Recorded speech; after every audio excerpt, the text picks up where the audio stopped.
kalau kita ingin cepat dikabulkan doanya, dituntaskan persoalan hidupnya, maka kata Allah rumusnya tingkatkan apa? Takwa. Sekarang kita ingin tingkatkan takwa, apa rumusnya? Takwa itu formulanya iman plus. Nah, intinya di sini amal soleh. Jadi kalau kita kumpulkan amal soleh, kumpulkan, itu salah satunya ciri meningkatkan takwa. Kenapa takwa ditingkatkan? Untuk mengentaskan problem kehidupan kita.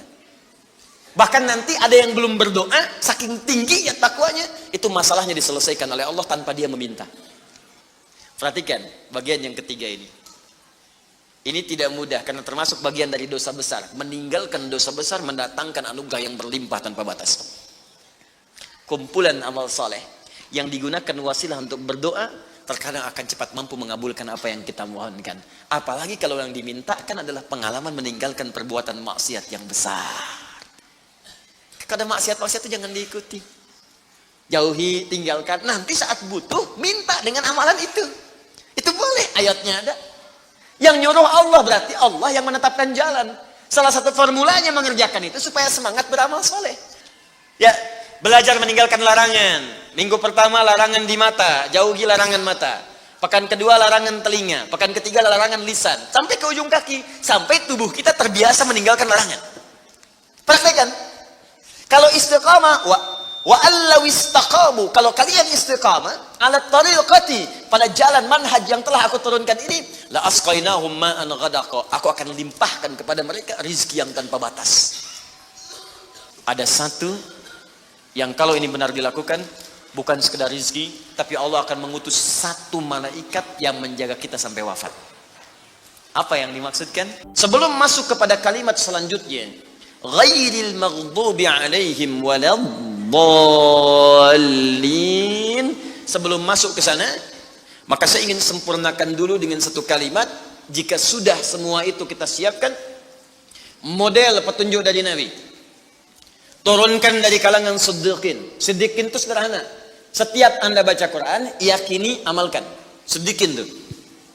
Misal, saya mau baca dulu nih, saya pengen jadi orang ikhlas, baca al-ikhlas. Misal, qul huwallahu ahad, Allahus samad, lam yalid wa lam yakul lahu. Lihat terjemahannya, lihat keterangannya, yakini itu, jangan ragu. Dan praktekkan dalam hidup. Qul huwallahu ahad, katakan hanya Allah yang esa. Sudah, berarti jangan katakan yang lain lagi. Komit dengan tauhid itu. Komit dengan keislaman kita. Jaga betul dengan baik. Allahus samad, Allah tempat bergantung. Serahkan semua urusan kepada Allah. Ada masalah, minta sama Allah, berdoa. Sakit, berdoa sama Allah. Punya persoalan, gantungkan diri kepada Allah. Ikhtiar. Itu ketika kita amalkan seperti itu, baru begitu saja, itu langsung turun sebuah keterangan dari Nabi SAW. Jika Anda mampu mengamalkan satu surah ini saja, ini rahasia. Ini rahasia. Ada seorang sahabat, hadisnya sahih, dikutip kemudian oleh Sayyid Qutb dalam kitabnya Al-Aqaidah Al-Islamiyah. Syekh Muhammad Nasruddin Al-Albani pun mensahihkan hadis ini. Ketika Nabi selesai kemudian menunaikan salat, terdengar seseorang berdoa. Perhatikan doanya. Doanya menggunakan pembuka surat Al-Ikhlas. Saking yakinnya Siddiq dengan ayat ini, dan dia mengamalkan kandungan isi surahnya, dia membuka doanya dengan surah ini. Saking yakinnya dengan surah ini. Perhatikan kalimatnya. Allahumma ushhidu bi annaka antal ahadus samad, alladzi lam yalid wa lam yulad wa lam yakul lahu kufuwan ahad. Allahumma inni as'aluka an taghfira liya. Hadisnya sahih. Kata orang ini, ya Allah, saya menyaksikan, meyakini ya Allah, bahwa hanya Engkau satu-satunya Tuhan yang layak dipertuhankan dan disembah. Aku meyakini bahwa satu-satunya Engkau adalah Tuhan yang menjadi tumpuan dalam setiap permohonan. Engkau tidak beranak dan tidak diperanakan, dan tidak ada sekutu bagimu. Aku enggak minta banyak ya Allah, aku hanya mohon ampuni dosa-dosaku. Begitu selesai kalimat itu diucapkan, terdengar oleh Nabi. Apa keterangan Nabinya? Perhatikan kalimatnya. At-tadri bimadza du'i? Ya fulan, tahu enggak Anda itu baru mengucapkan kalimat apa tadi? Apakah engkau paham? Engkau baru mengucapkan kalimat apa tadi dalam berdoa? Kata orang ini, wallahu wa rasuluhu a'lam. Ya Rasul, saya nggak paham apa yang dimaksudkan kecuali Allah dan Rasul yang lebih mengetahui. Ini adab. Adab, walaupun gini, kalau Anda sedang mengerjakan sesuatu dan Anda paham dengan itu, kalau ada orang lebih pintar daripada kita, ustadz, ulama, apalagi nabi, nanya pada kita, maka adabnya bilang aja nggak tahu. Karena boleh jadi mereka memiliki hikmah yang belum sampai kita kepadanya. Kalau kita jawab, saya tahu ya Rasul, nggak akan nyampe kalimat nanti. Ya. Jadi kalau Anda sedang mengerjakan sesuatu, zikir misalnya, la ilaha illa anta subhanaka inni kuntu minadh dhalimin. Tanya ustaz, datang ustaz, masya Allah pak, zikirnya bagus banget. Tahu nggak maksudnya? Tahu, lewat tuh ustaz dulu. Bilang aja belum ustaz, Allah Rasulullah alam. Oh begitu. Kalau belum kenapa dibaca? Ya, saya pernah dengar saja, maka diterangkan. Begini maksudnya Pak, begini, Anda dapat ilmu baru. Makanya sahabat seringkali kalau ditanya Rasulullah, bilangnya Allah wa Rasulullah alam. Allah wa Rasulullah alam. Supaya dapat ilmu baru. Itu diantara rumus di ilmu hadis. Jadi kadang-kadang orang kita sekarang sahabat bukan, tabiin bukan, tanya tahu semua. Bahkan saat ditanya, buka Google dulu. Ya udah ngapain ada ustaz. Allah wa Rasulullah alam. Maka apa jawab Nabi? Laqad da'auta bi asma'illahil a'zam. Diriwayat lain bismillahil a'zam. Idza du'iya biha ajab wa idza su'ila biha a'ta. Tahukah Anda?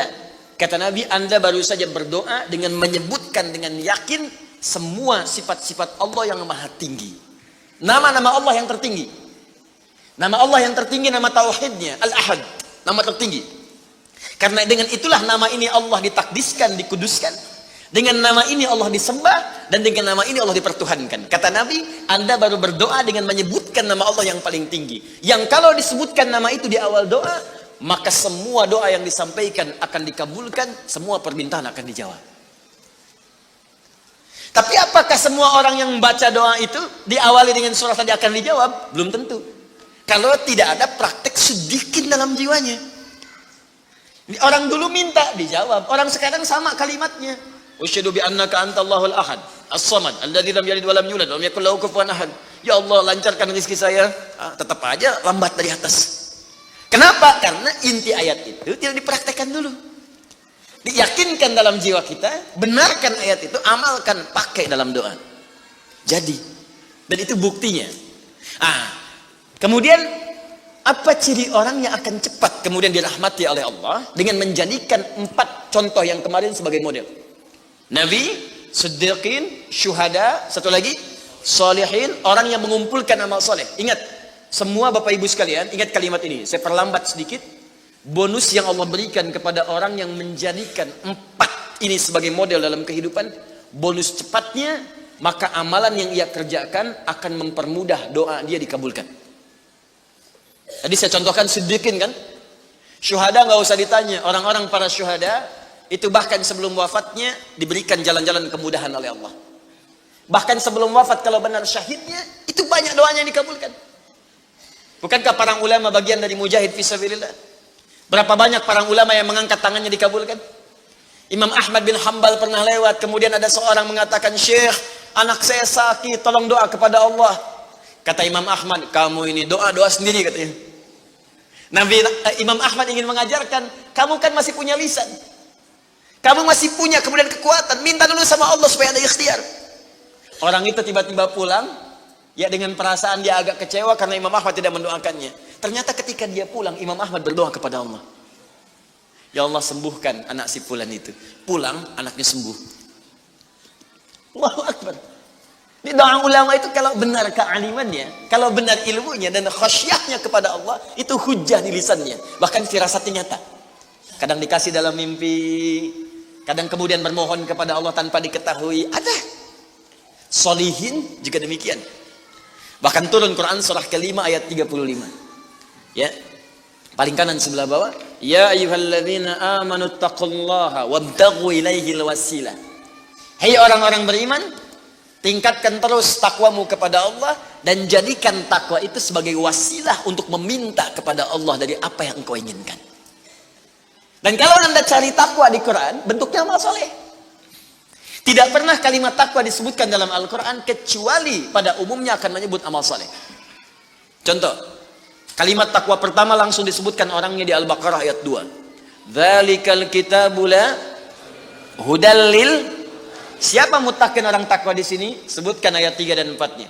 Alladzina yu'minuna bil ghaib wa yuqimunas. Lihat sini. Iman dulu. Iman baru kemudian salat. Masih ingat di pertemuan lalu? Sebuah amal menjadi soleh kalau didahului oleh apa? Iman. Di iman itu nggak akan dipisahkan dengan amal soleh. Ada iman, maka amal berubah jadi soleh. Dalilnya Quran surah ke-103. Walas innal insana lafi illa alladzina amanu iman wa amilis soleh. Amal soleh. Apa wujudnya amal soleh itu? Jadi rumus cepatnya begini. Iman akan melahirkan sebuah amal yang dengan sifat iman ini menjadi soleh. Kalau iman dipadukan dengan amal soleh, maka akan berubah menjadi takwa namanya.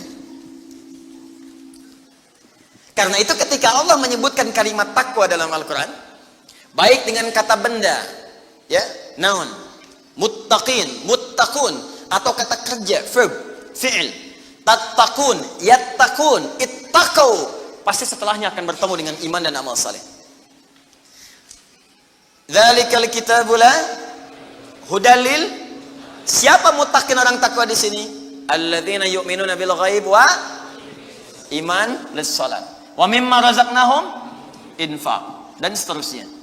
Al-Baqarah 183. Ya ayyuhalladzina amanu kutiba alaikumus iman, ya ayyuhalladzina amanu kutiba alaikumus syiyam, puasa.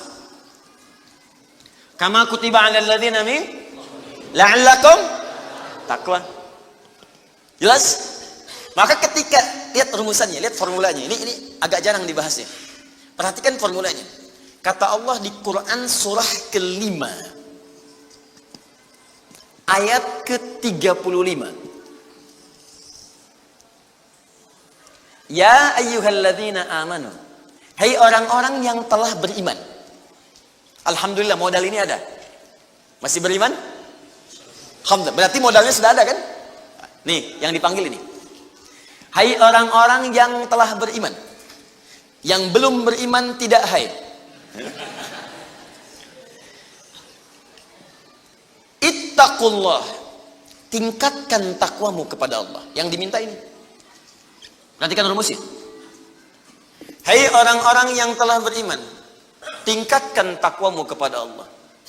Wabtaghu ilaihil wasilah. Dan carilah dengan peningkatan takwa ini wasilah untuk mengabulkan doa-doa yang kita mohonkan. Jadi kalau kita ingin cepat dikabulkan doanya, dituntaskan persoalan hidupnya, maka kata Allah rumusnya tingkatkan apa? Takwa.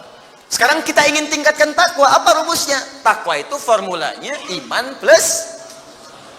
Intinya di sini amal soleh. Jadi kalau kita kumpulkan amal soleh, kumpulkan, itu salah satunya ciri meningkatkan takwa. Kenapa takwa ditingkatkan? Untuk mengentaskan problem kehidupan kita. Bahkan nanti ada yang belum berdoa, saking tinggi ya takwanya, itu masalahnya diselesaikan oleh Allah tanpa dia meminta. Dalilnya Ustaz, Quran surah ke-65 di akhir ayat kedua. Di akhir ayat kedua, di awal ayat ketiga.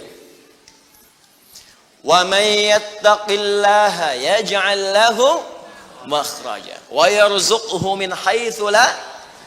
Siapa yang mampu meningkatkan takwanya kepada Allah, salatnya meningkat dari yang fardu tambah sunnah, amalan hartanya meningkat dari zakat tambah infak, amalan Qur'annya meningkat dari sekedar baca mulai kemudian tilawah atau mulai menghafalkannya, amalan puasanya meningkat dari Ramadan mencari sunnah-sunnahnya, tingkatkan. Maka pengertian persamaannya ya ja'allahu makhraja. Semakin meningkat takwanya, semakin aku tuntaskan semua persoalan kehidupannya. Di Bapak Ibu kayaknya nggak dapat masalah, padahal Anda tuh mengalami masalah sebetulnya. Cuman masalahnya sebelum dialami diringankan oleh Allah sehingga seakan-akan tak terasa. Ada yang langsung masalah dihadapkan di depannya, tapi diberikan ketenangan dalam jiwanya sehingga perasaannya nikmat saja. Padahal sebelumnya tidak begitu. Macet, sebelumnya menghujat, kadang mencela, klakson nggak berhenti, ya, bikin status juga, langsung kasih komen negatif, ya, Jakarta ke sini banjir, siapa gubernurnya? Misalnya nama. Apa solusinya? Ini begini, ini begitu. Apa solusinya? Apa ketenangan yang kita dapatkan? Tapi ada orang yang ketika dapat macet, tiba-tiba, Allahu Akbar. Dia cuma klik dengan satu tombol, klik keluar murotal. Alhamdulillah ya Allah, engkau kasih macet. Kalau enggak macet seperti ini, bagaimana aku kemudian mendekat kepadamu dengan mendengar murotal ini? Ternyata ketika macetnya 15 menit, hafal ayat 3 ayat. Selalu ada hikmah dalam kehidupan. Sedang zikir, ada yang berdoa, itulah yang dimaksudkan. Dientaskan persoalan, diberikan ketenangan, dan dipahamkan tentang nikmat yang diberikan. Ada orang yang minta dulu. Nah nanti orang soleh ini, solihin, itu diantara mereka bertawasul dengan amal solehnya. Ada yang sering bersolawat, tawasul dengan solawatnya. Ada yang sering infak, tawasul dengan infaknya. Bukankah kita pernah mendengar kisah yang sangat viral? Padahal masa itu belum ada media sosial. Tapi sampai kekinian sekarang. Kisah ini terjadi sangat lampau. Sampai sekarang lewat 15 abad masih viral, dibukukan. Perhatikan, kalau kita ikhlas, maka semua kisah kebaikan kita akan diangkat sampai di masa yang tidak batas. Sampai terjadi hari kiamat kembali kepada Allah Subhanahu wa Ta'ala. Walaupun komunikasi alatnya tidak lengkap. Pernah dengar kisah 3 orang yang sedang berjalan, kemudian tiba-tiba ada hujan, berlindung masuk ke sebuah gua. Begitu masuk di dalam gua itu, kisahnya sangat populer sekali, sampai ada di Sahih Al-Bukhari, sampai sekarang sedang dikisahkan. 3 orang laki-laki sedang berjalan beraktivitas, tiba-tiba datang hujan deras, berlindung masuk ke dalam sebuah gua. Ketika duduk di gua itu, tanpa sadar batu dari atas menggelinding menutup ke dalam muka pintu gua itu. Pus, rap. Saking padatnya tidak meninggalkan celah yang cukup untuk mereka keluar. Akhirnya setelah reda, berusaha untuk mendorong. 3 orang nggak sanggup. 1 lemas, yang 2 dorong makin nggak sanggup. 1 lebih lemas, 1 orang dorong, ya sama betul-betul nggak sanggup. 3 aja nggak sanggup, 1 pengen dorong, nggak bisa. Akhirnya yang paham rumus ini, dari 3 orang itu mulai berkata kepada teman yang 2, ini mustahil kita bisa kemudian tuntaskan kecuali kita bertawasul dengan amal soleh yang pernah kita kumpulkan dalam hidup. Jika kita sudah merasa tak mampu sebagai makhluk, maka ini tanda dari Allah untuk meminta kepada Khalik. Dan disinilah kita disadarkan oleh Allah pentingnya amal soleh. Maka kalau kita sudah merasa amal soleh kita bermanfaat, bahkan bisa dipakai dalam doa, nanti akan semakin semangat amal solehnya. Itu rumus Pak Bu. Di sekarang banyak orang itu tidak mengerti kenapa mesti beramal soleh. Karena itu ketika diminta beramal, malas. Maghrib sudah sholat, begitu isya kan, Allahu Akbar, Allahu Akbar. Ayo isya, kok cepat amat, barusan udah maghrib sekarang isya lagi. Tapi kalau orang yang mengerti, Allahu Akbar, mudah-mudahan tiap menit sholat. Kata bisa minta. Minta, bukankah dalam sholat itu minta? Ya, Rabbighfirli warhamni wajburni warfa'ni, permintaan semua. Dalam sujud minta lagi, minta. Selesai. Maka 3 orang itu bermohon dengan amalannya. Yang satu mengatakan, ya Allah, saya punya seorang ibu yang saya baktikan hidup saya untuk melayani beliau. Saya bekerja pulang kemudian tidak pernah saya mengambil sesuatu sebelum ibu saya dulu. Apa yang saya lakukan sebelum tidur? Saya kemudian siapkan susu untuknya saat bangun, kemudian saya berikan terlebih dahulu. Saya tidak pernah menyentuh makanan sebelum ibu saya terlebih dahulu menyentuhnya. Satu kali saya datang, ya Allah, mendapati beliau sudah tertidur. Maka saya tidak berani menyentuh kemudian makanan itu. Dan saya punya kebiasaan ketika bangun saya siapkan air susu. Ya, saya bayangkan ibu memberikan ASI kepada saya, maka sekarang saatnya saya memberikan susu kepadanya. Kemudian saya tunggu di sampingnya, saya sampai ibu saya tertidur sampai bangun. Ketika dia bangun, saya tidak pernah terangkan kepadanya bahwa saya memegang nampan itu dari sejak malam sampai dia bangun. Kemudian saya tuangkan, saya minumkan kepada beliau, setelah beliau menyentuh baru saya makan. Kalau ini menjadi amal soleh yang pernah saya kerjakan, ya Allah, dan Engkau ridha dengannya, mohon bebaskan kami dari kungkungan batu ini. Yang tadinya tidak bergerak, begitu didorong bergeser. Mau keluar masih susah. Ya, ini pertanda dari Allah ingin mendengar semua amalan-amalannya supaya adil terdengar keseluruhannya. Kedua, ya Allah, saya pernah mimpin suatu perusahaan, kalau bahasa kita sekarang. Saya pernah punya bisnis, ya Allah. Kemudian ada karyawan saya, tiba kemudian pamit meninggalkan pekerjaan, tapi gajinya belum saya berikan. Lantas saya simpan gaji itu, dia tak kunjung datang. Kemudian saya berinisiatif, ya Allah, untuk menjadikan gajinya dia sebagai modal, karena khawatir kalau pulang nilainya sudah berkurang. Maka dibelikanlah oleh saya Allah kambing, kemudian dikelola kambing itu sampai bertahun-tahun datang, kambingnya sudah penuh ya Allah dengan berbagai kandang, ternak sudah banyak, selapangan sudah kumpul. Begitu dia datang, saya berikan kepadanya semuanya itu, dia mengatakan, kamu bercanda ya? Gaji saya kan cuma 1 juta, kenapa dibalikin tiba-tiba ada 1000 kambing? Orang ini mengatakan, kamu bercanda? Kata orang tadi, tidak, saya tidak bercanda, tapi ini hak kamu yang saya kembalikan. Dikisahkan kisahnya, saya belikan kambing, saya jaga dengan rawat dengan baik, lantas dia mengambil semua kambing itu ya Allah tanpa memberikan kepadaku sedikit pun. Makasih ya, pergi gitu kan. Masya Allah. Ya gitu, kalau Baduy itu unik gitu ya, bukan yang di sini, Arab maksudnya ya. Unik gitu, jadi lugu, polos, berangkat ya. Apa yang terjadi? Maka aku pun ya Allah menerima dengan berharap ridhomu saja tanpa meminta imbalan sedikit pun darinya. Dia pergi meninggalkanku, aku mengharap ridho darimu. Maka aku bermohon kepadamu ya Rabb, kalau dengan itu kemudian engkau ridho, maka bebaskan kami dari kungkungan batu ini. Didorong, geser lagi. Perhatikan bagian yang ketiga ini. Ini tidak mudah karena termasuk bagian dari dosa besar. Meninggalkan dosa besar mendatangkan anugerah yang berlimpah tanpa batas. Ya Allah, dulu aku seorang rentenir. Wah, banyak sekarang nih, ya, yang benjol-benjol, yang catat-catat tuh. Dulu aku seorang rentenir, ya. Kemudian ya Allah, aku pinjamkan kepada orang-orang untuk mengambil bunga yang berlipat dan lebih banyak. Tapi aku mencintai seorang putri dari pamanku. Setiap aku lamar dia selalu menolak. Putrinya itu orang soleh Pak, Bu, baik. Makanya di Quran jelas orang soleh nggak akan dipertemukan dengan yang kurang baik. Tapi jangan pesimis dulu. Caranya jadi orang baik dulu, nanti akan diarahkan pada yang baik. Sabar. Datang sendiri nanti. Ya. Maka apa yang terjadi? Satu saat aku punya kesempatan karena pamannya ternyata butuh modal, aku pinjamkan. Lama dia kemudian tidak bayar-bayar sampai menggelinding hutangnya begitu banyak terkumpul. Datanglah kemudian anak gadisnya kepadaku untuk minta keringanan. Maka aku katakan kepadanya, malam ini pun hutang bapakmu aku akan lunasi seluruhnya tanpa kecuali kalau malam ini engkau mau bergaul denganku. Maka anak perempuan itu sedih, merasa terancam, tapi tak mampu berbuat banyak untuk bapaknya, dia pasrah kemudian mengiyakan.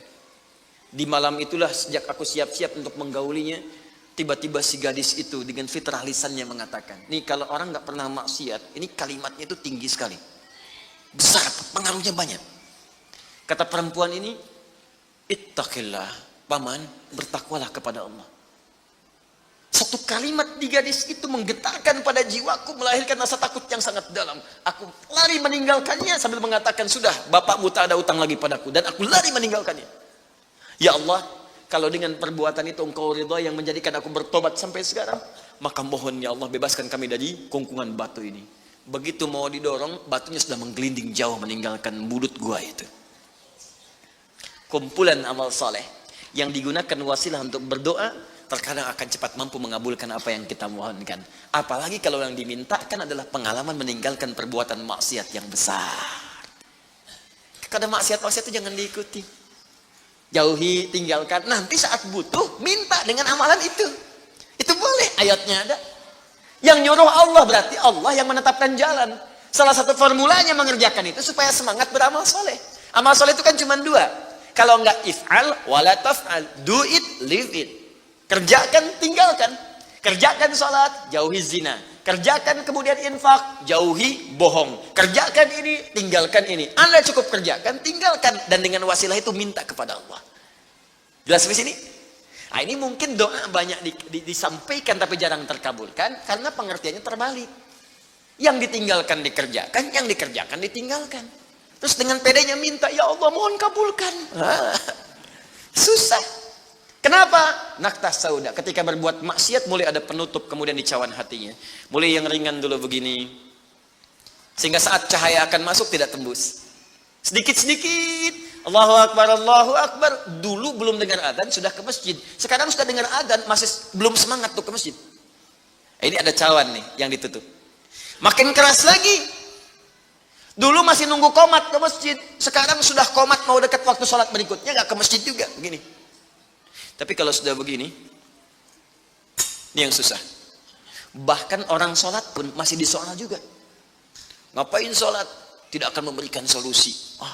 Soleh ya, ini udah begini, sulit. Karena itu ketika memohon kepada Allah, kalau makanannya haram, perangkatnya haram, maaf, minumannya haram, pakaiannya haram, itu anna yustajabu lidzalik, kata Nabi di hadis Muslim. Maka barangkali itu penyebab doa sulit dikabulkan. Bukan Allah nggak ngabulkan, ketika diberikan nggak tembus tuh, nggak masuk. Begini cara berpikirnya. Jadi Al-Fatihah mengajarkan kepada kita untuk istiqamah, menjadikan satu di antara 4 golongan Nabi, Siddiqin, Syuhada, dan orang soleh sebagai modal kehidupan, supaya salah satunya hidup kita ringan. Istiqamah. Kalau sudah istiqamah, maka apa yang diberikan? Limpahan tanpa batas. Quran surah ke-72 Al-Jin ayat ke-16. Saya selesaikan dulu yang ini ya sebelum pindah. Wa allaw istaqamu 'alat tariqati la asqainakum ma'an ghadaqa. Wa allaw istaqamu, kan kalau mereka istiqamah 'alat tariqati, pada jalan yang telah kami tetapkan. Kata Allah, jalan hidup jadikan role model kehidupan Nabi. Contoh prakteknya, lihat Siddiqin. Kalau mau bertahap pelan-pelan, baca 1 ayat, amalkan. Seayat, amalkan. Hadis 1, amalkan. Jangan banyak-banyak. Ya, belajar meninggalkan larangan. Minggu pertama larangan di mata, jauhi larangan mata. Pekan kedua larangan telinga. Pekan ketiga larangan lisan. Sampai ke ujung kaki. Sampai tubuh kita terbiasa meninggalkan larangan. Praktekkan. Kalau istiqamah, wa allaw istaqamu, kalau kalian istiqamah ala tariqati, pada jalan manhaj yang telah aku turunkan ini, la asqainahum ma'an ghadaqa, aku akan limpahkan kepada mereka rizki yang tanpa batas. Konon kalau disampaikan dalam keadaan azan, itu berpeluang besar benarnya. Karena itu, dan Al-Quran tidak ada yang salah. Ma'an ghadaqa di ayat ini bukan berarti air, tapi gambaran dari limpahan yang tiada bertepi. Bukankah kalau dalam saat haus paling enak minum air?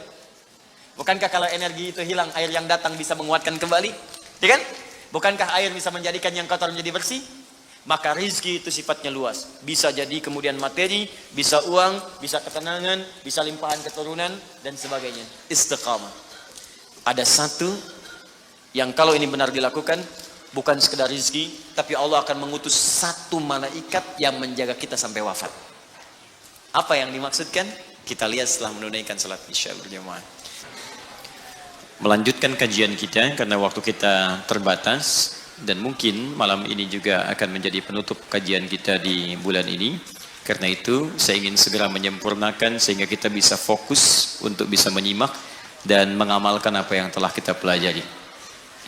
Baik, sebelum kita masuk kepada bahasan penyempurnaan kalimat ghairil maghdubi alaihim waladdallin, maka penting diketahui Allah memberikan pesan kepada kita untuk istiqamah di jalan Allah. Ambil role model yang jelas, ambil keteladanan yang benar, lalu pelan-pelan praktekkan semampu kita. Jangan terburu-buru juga. Kalau baru sanggup tahajud 2 rakaat, witirnya 1, bukan aib. Gak apa-apa kita kerjakan, jangan langsung paksa 11. Khawatirnya besok gak bangun lagi. Ya. Tidak apa-apa, 2 rakaat, witir 1, yang dibaca 3 kul, ya. 1 kul huwallah, 2 kul a'udzu birabbil falaq, witir kul a'udzu birabbin nas. Subuh 4:08, bangun 4:10, enggak ada masalah. Nanti besoknya turunin lagi, 3:30 bangun, bacakan mulai yang agak panjang dikit, besoknya lagi jam 3, naik pelan-pelan. Ya, sampai bangun jam 2, terus tidur lagi, kan? Bangun jam 5. Pelan-pelan lah, pelan-pelan. Ya, ini juga begitu. Jangan langsung ambil pengen level yang tinggi. Tidak, sedikit-sedikit, tapi bisa continue.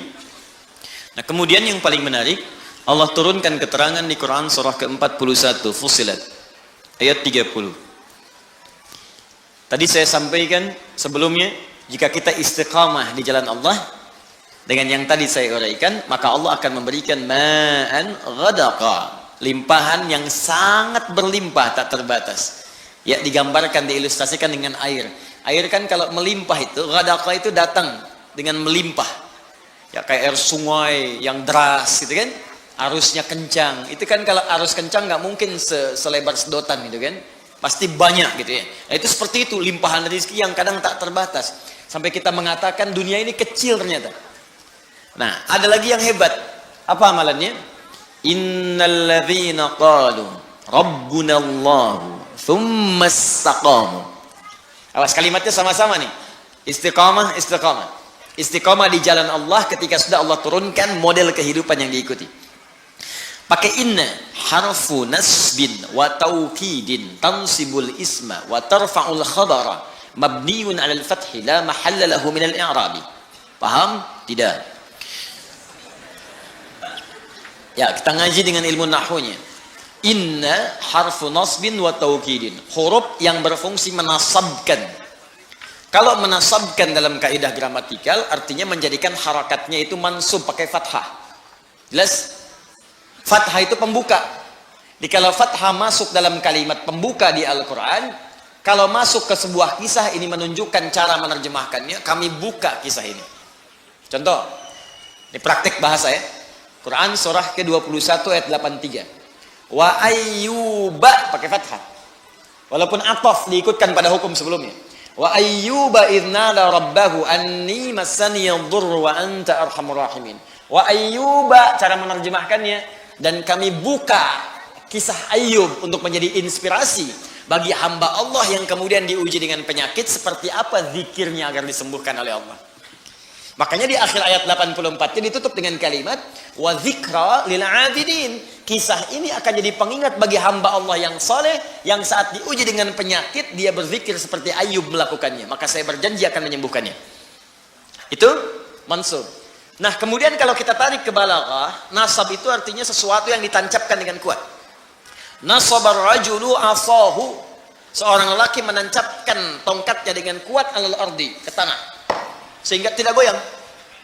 Nah, kalau ada kalimat dalam Al-Quran dibuka dengan inna, inna harfu nasbin, huruf yang menguatkan, maksudnya informasi yang disampaikan oleh Allah di ayat ini tancapkan ke hati kita dengan kuat, dan jangan goyang. Kalau tidak goyang berarti nggak ada keraguan. Sebab kalau masih goyang ragu namanya. Berangkat gak ya? Berangkat gak ya? Berangkat gak ya? Nah, ya? Sudah, kalau sudah mantap lakukan. Berangkat, lamar dia sekarang. Ya, misal ya. Ya. Datang ternyata belum kenal itu kan, main lamar aja. Baik, bisa. Cek dulu, maksimalkan dulu, nasab, tancapkan pada jiwa. Kemudian wataukidin, kuatkan, dan nancap, kuatkan supaya nggak goyah. Ayat ini mengatakan innalladzina qalu, orang-orang yang meyakinkan. Qalu di sini bisa mengatakan, intinya menguatkan pada jiwa. Ya, kalimat untuk menguatkan itu bisa dikatakan. Ini secara psikologi, kalau ingin orang menguatkan sesuatu, dia katakan tuh, saya bisa, saya bisa, saya bisa. Ya, kamu bisa, kamu bisa, kamu bisa. Itu yang punya teorinya kita di Al-Quran. Yang praktekkan orang Jepang, orang Korea. Ya, waktu ada benteng Takeshi itu kan, kamu bisa, ya, taklukkan Takeshi. Orang Korea itu kalau kecil-kecil dari TK, nyusul Jepang, disusul sampai sekarang. Jepang punya Honda, dia punya Hyundai. Ya, Jepang punya ini, dia punya ini. Jepang ke Piala Dunia, dia ke Piala Dunia. Naik terus. Ya, itu yakinkan pada diri kita, bisa nih, kuat. Nah, jadi innalladzina qalu rabbunallah, orang-orang yang meyakinkan pada jiwanya dan tidak goyah, rabbunallah. Dalam setiap situasi dia bersandar kepada Allah. Dan kalimat yang disebutkan Rabb, kalimat rububiyah, yang merawat, memberikan kebutuhan, memaafkan kalau salah, mengampuni kalau dosa, menjaga, menyembuhkan kalau sakit, Rabb itu namanya. Makanya sering kalau kita berdoa menggunakan kalimat Rabb. Rabbana atina fid dunya, Rabbana zalamna, Rabbana la tu'akhidna in nasina. Memang itu yang diminta oleh Allah kalau kita sedang punya kesulitan. Turun Quran surah ke-7 ayat 172. Sejak dalam kandungan, kata Allah, tetapkan saya sebagai Tuhan. Kalau kamu yakin, nanti saat kamu butuh apapun, aku akan berikan. Wa idh akhadha rabbuka min bani adama min zuhurihim dzurriyyatahum wa ashhadahum ala anfusihim alastu bi rabbikum qalu bala syahidna. Rabb, maukah engkau menetapkan aku sebagai Tuhan? Kalau terlahir aku akan berikan segala kebutuhanmu. Sakit aku sembuhkan, salah aku maafkan, dosa aku ampuni. Butuh aku berikan, segala yang kamu inginkan kalau kamu butuhkan dalam kebaikan aku akan kabulkan. Rabb. Makanya kita tagih janji Allah saat kita ke bumi, kita punya sesuatu, kita panggil Rabb, Rabb, Rabb, Rabb, Rabb. Nah, kalau orang yakin dengan Allah, dengan sifat rububiyahnya, misal, prakteknya begini. Kalau Anda sedang sakit, yakin Allah pasti sembuhkan. Lalu ikhtiar. Yakin dulu sama Allah. Dia ada kalimat-kalimat, ya Allah, kenapa saya yang sakit, ya Allah? Kenapa bukan tetangga saya saja, ya Allah? Kenapa saya yang diuji begini, ya Allah? Kenapa saya harus mengalami ini, ya Allah? Tidak. Hadirkan dalam jiwa, tancapkan, jangan ragu. Alhamdulillah, ya Allah, Engkau pilih saya bukan yang lain. Engkau percaya kepada saya bukan yang lain. Engkau uji saya bukan yang lain. Alhamdulillah, ya Allah. Dan tidak mungkin kau memberikan sebuah ujian kecuali kau sandingkan dengan kemudahan. Lalu Anda bacakan. Tadi yang tadi. Inna ma'al usri. Inna ma'al usri. Bacakan itu. Lalu minta berdoa kepada Allah. Ya Allah, Engkau yang berjanji, Engkau yang menepati. Engkau katakan dalam setiap kesulitan pasti ada kemudahan. Dan saya memohon dengan segenap janji dan kemuliaan Engkau sebutkan dalam Al-Quran. Minta. Cepat diberikan. Ya, minta dengan bahasa yang indah. Itu dapat. Nah, itu jarang kita pakai, cuman dibaca, nggak diamalkan. Kalau kita konsisten dengan itu, di pekerjaan ada kesulitan, pasti Allah mudahkan, yakin saya. Jadi Allah itu bukan sekedar diucapkan, tapi dihadirkan, diikuti dalam jiwa. Bimbingannya, pedomannya, dirasakan mengawasi kita. Itu kalau orang sudah begitu, semua disandarkan kepada Allah, tawakalnya tinggi, disandingkan dengan ikhtiar yang positif, pertama dia nggak akan kecewa. Nggak ada gelisah dalam jiwanya. Saya tanya begini, Bapak Ibu ta'lim ke sini karena Allah atau karena Ustad? Ngaku. Allah. Ntar Ustadnya nggak ada, ya. Nah Allah. Kalau karena Allah, Anda nggak akan peduli. Ustadnya datang atau tidak, karena niat saya itu Allah. Karena Allah. Sama pengajar juga begitu, karena niatnya karena Allah bukan karena jamaah, banyak sedikit gak ada ukuran. Karena pahalanya sama saja. Ketika seorang mengajar, pahala diturunkan. Mau jamaahnya satu, gak ada masalah. Makanya ada seorang syekh yang pernah saya kisahkan, jamaah banyak beludak. Satu kali yang hadir cuma 1-2 orang. Tapi semangatnya gak berkurang, menggebu-gebu, nyampaikan dengan benar. Orang bingung, syekh kemarin banyak orang, Anda begitu, sekarang cuma 2, begitu juga. Apa Anda gak kurang semangat cuma melihat 2 orang? Apa jawab syekh ini? Saya ini kan mengajar karena Allah. Allah yang perintahkan. Saya nggak peduli mau datang atau tidak. Tetap saya akan berikan yang sama karena Allah yang perintahkan, bukan karena manusia yang hadir. Karena nggak akan kecewa. Ya, diminta Ustaz Adi nih, Ustaz Adi, tiba-tiba yang datang misalnya Ustaz Asep, ya, nggak ada masalah. Ustaz Michael, Ustaz Stephen, nggak ada masalah. Ya, boleh jadi ada hikmah lain yang Allah inginkan di situ. Jelas ya? Nah, apa yang hebat diantaranya? Innalladzina qalu rabbuna Allah. Orang-orang yang tawakalnya kuat kepada Allah. Lillah, ikhtiar lillah. Cari kerja karena Allah. Nggak dapat hari ini, alhamdulillah Allah ridho. Yang penting ridho dengan ikhtiar saya. Ikhtiar itu menghadirkan rezeki, bukan pekerjaannya. Ingat ikhtiarnya. Begitu ikhtiar keluar, rezeki akan diturunkan. Atau diakumulasikan pada puncak ikhtiar yang nanti kita dapatkan. Kemudian, perhatikan kalimatnya. Tatanazzalu alaihimul malaika. Maka Allah akan menurunkan malaikat spesial untuk menjaga orang itu. Insyaallah. Alla takhafu, dijaga supaya enggak khawatir, enggak gelisah, tenang. Karena orang tawakal itu tenang, enak. Jalan hujan, alhamdulillah. Macet, alhamdulillah. Selalu ada solusi. Di rumah tangga ada persoalan, insyaallah selesai. Insyaallah selesai. Gitu aja gitu di. Kata-kata kasar itu nggak harus keluar. Tangan-tangan diletakkan pada tempatnya. Ya, piring-piring punya haknya. Pintu juga punya haknya. Semua ada. Itu gambarannya. Jadi malaikat itu turun memberikan ketenangan pada jiwanya. Jangan marah, sabar, tenang. Wala tahzanu, nggak sedih dengan kehidupan yang dialami. Bukan nggak punya masalah ya, ada. Ya, huzan itu sedih berlebihan. Bukan berarti nggak kecewa. Kadang ada kecewa, tenang lagi. Ya, perasaan itu ada. Ya, kadang-kadang dapat ini kecewa. Ada wajar. Nabi menangis, Nabi kecewa. Ada. Cuman dihibur oleh Allah dan malaikat. Tenang. Bukan cuman kamu, Nabi Ayub pernah sakit. Bukan cuman kamu yang dilempari, Nabi Ibrahim dilempari. Bukan cuma kamu yang diusir, Musa juga diusir. Ada. Itu hiburan. Tasliyah, tenang dalam jiwa kita. Wa abshiru bil jannati allati kuntum tu'adun. Dan Allah berikan kemantapan dalam jiwanya, nggak apa-apa capek saat di dunia. Toh pada akhirnya semua orang juga akan capek dan istirahat di alam kuburnya. Cuman saya menantikan surga yang dijanjikan oleh Allah Subhanahu wa Ta'ala. Emang kalau nggak mau capek, ya di alam kubur, Bu. Sepanjang di dunia pasti capek. Tapi kalau orang tawakalnya kuat, ketika ada capek pun dia sabar. Nah, itu kalimatnya. Jadi itu penutup dalam kalimat suratal ladzina an'amta alaihim. Jadi kalau ingin nikmat, ikuti pola hidup orang yang dulu itu seperti apa, keluarkan sesuai konteksnya kita bekerja sebagai apa, nilainya praktekkan oleh kita dan istiqamah di jalannya. Nah, teruskan. Ghairil maghdubi alaihim waladdallin. Ya Allah, mohon palingkan aku dan jangan tunjukkan kepadaku jalan-jalan yang pernah ditempuh oleh orang-orang yang engkau murkai atau mereka tersesat di jalanmu, sekalipun mereka merasakan kenikmatan hidup yang sedang mereka jalani. Awas, ya, fokus ya. Ini yang saya kaji, saya kumpulkan dari beberapa kitab-kitab. Kadang yang pokok saya bawa kitab gitu. Seperti ini Tafsirul Quranil Azim karya Ibnu Katsir rahimahullah. Nanti saya bacakan dulu, nanti saya padukan. Yang tadi saya terangkan belum tentu didapatkan di sini.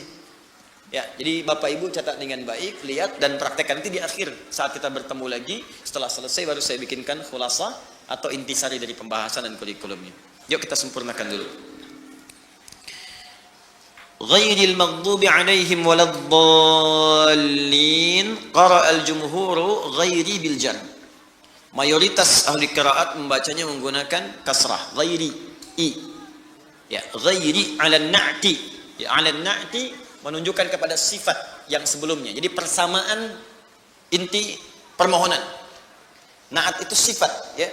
Na'tun atau sifatun yang disifati man'ut atau mausuf. Cirinya harokatnya sama dengan sebelumnya. Ya, contoh begini.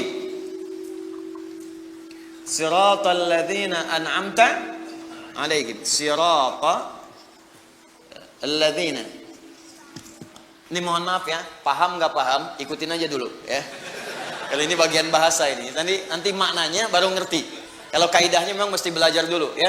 Jurumnya, setelah itu naik imritis, setelah itu naik alfiyah, kaji lagi ilmu sorof, baru paham. Tapi kalau memang nggak paham, jangan berfatwa. Ya, ikutin dulu aja ya, ikutin dulu. Nanti salah-salah fatwanya bisa rembesan ya. Sini lihat. Sirata alladzina. Ini mudhaf, ini mudhaf ilaih. Mudhaf ilaih itu, ini jar. Jar itu, ini harokatnya kalau biasa jadi kasrah. Misal, contoh begini. Ini kitab. Apa artinya kitab? Buku, ya. Kitabu. Misalnya, rajulin, seorang lelaki. Rajulin. Ini kalau ini nyambung, kitabnya si fulan, seorang lelaki, maka kalimat kedua ini, harokat akhirnya pakai i. Jar. Kasrah. Kitabu rajulin. Jelas? Ini mudhaf ilaih. Maksudnya disandarkan kalimatnya. Yang ini, harokat yang ini, kalimat kedua, pasti kasrah. Kecuali kalau kata sambung, konjungsi. Seperti alladzi, allati, alladzina, maka harakatnya sudah mutlak. Mutlak. Kalau alladzina pasti a. Kalau alladzi pasti kasrah di ujungnya dia. Kalau allati kasrah di ujungnya di ja. Nggak bisa berubah. Tapi tetap kedudukannya sebagai jar. Kalau dibunculkan pasti kasrah juga. Karena itu, kalau ada kalimat kemudian dikembalikan maknanya ke sini, misal kitabu rajulin. Misalnya kita sebutkan jamil. Kitabu rajulin, buku lelaki itu. Lelaki ini ingin diberikan keterangan tambahan. Lelaki yang mana? Banyak laki-laki di sini. Si ganteng. Ya, lelaki yang ganteng. Maka ganteng bahasa Arabnya jamil. Karena ini akan menyifati atau menerangkan kalimat yang ini. Dan harakatnya adalah kasrah, maka ini ikutkan kasrah juga seperti ini. Kitabu rajulin jamilin. Intinya samakan harokatnya dengan yang ini. Sama-sama i. Yang ini siratal ladzina an'amta alaihim. An'amta alaihim. Kita mengatakan ya Allah, berikan kepada kami petunjuk jalan-jalan orang-orang yang sirata alladzina. Kedudukan alladzina di sini orang-orang yang sama dengan yang ini. Kalimat yang disandarkan. Hukumnya jar, harakatnya kasrah. Cuman karena konjungsi kata sambung, maka harakatnya tetap jadi fathah. Padahal hukumnya mesti jar begini. Jadi kalau ada kalimat setelah ini ingin disifatkan ke sini, atau ingin disifatkan ke sini, walaupun bentuknya sama atau ingin dihindari dari sifat-sifat yang ini, sama atau bertolak belakang, maka cirinya harakatnya jadikan sama dengan yang di sini. Ikutkan. Makanya ketika kita baca siratal ladzina an'amta alaihim, ya Allah, mohon berikan kepada kami jalan hidup orang-orang yang telah Engkau berikan nikmat kepada mereka. Nah, sampai sini telah kita bahas. Lalu kita ingin katakan bukan orang-orang yang. Baik, lihat sini. Di sini orang-orang yang dapat nikmat. Terus kita ingin sambungkan, bukan orang-orang yang merasa nikmat tapi hidup mereka salah. Baik, sama-sama orang bukan? Sama-sama orang kan? Sama-sama hidup tidak? Sama-sama beraktivitas tidak? Berarti kalau sama-sama orang, hukumnya ikut ke sini kan? Ikut orang kan? Maka karena ini sifatnya jar, harokatnya kasrah, maka kalimat sebelumnya, setelahnya ini pun kita jadikan kasrah lagi. Maka kalimatnya gha, ya, kemudian ra. Karena di sini hukumnya kasrah, di sini pun dibaca kasrah juga. Ghairi. Dia dibaca ghairu. Kalau ghairu berarti kalimat lain lagi. Kalau ghairi berarti kalimatnya diikutkan ke sini, cuman maknanya beda. Seakan-akan kita ingin katakan begini, ya Allah, berikan kepadaku jalan orang-orang yang penuh nikmat. Tapi ya Allah, bukan jalan orang-orang, orangnya sama hukumnya ke sini, tapi keadaannya berbeda. Tapi jangan berikan kepadaku orang-orang yang serasa nikmat hidupnya di dunia, tapi dia mendapatkan laknat atau tersesat dalam jalan. Ini cuman ghairi, belajarnya 25 tahun.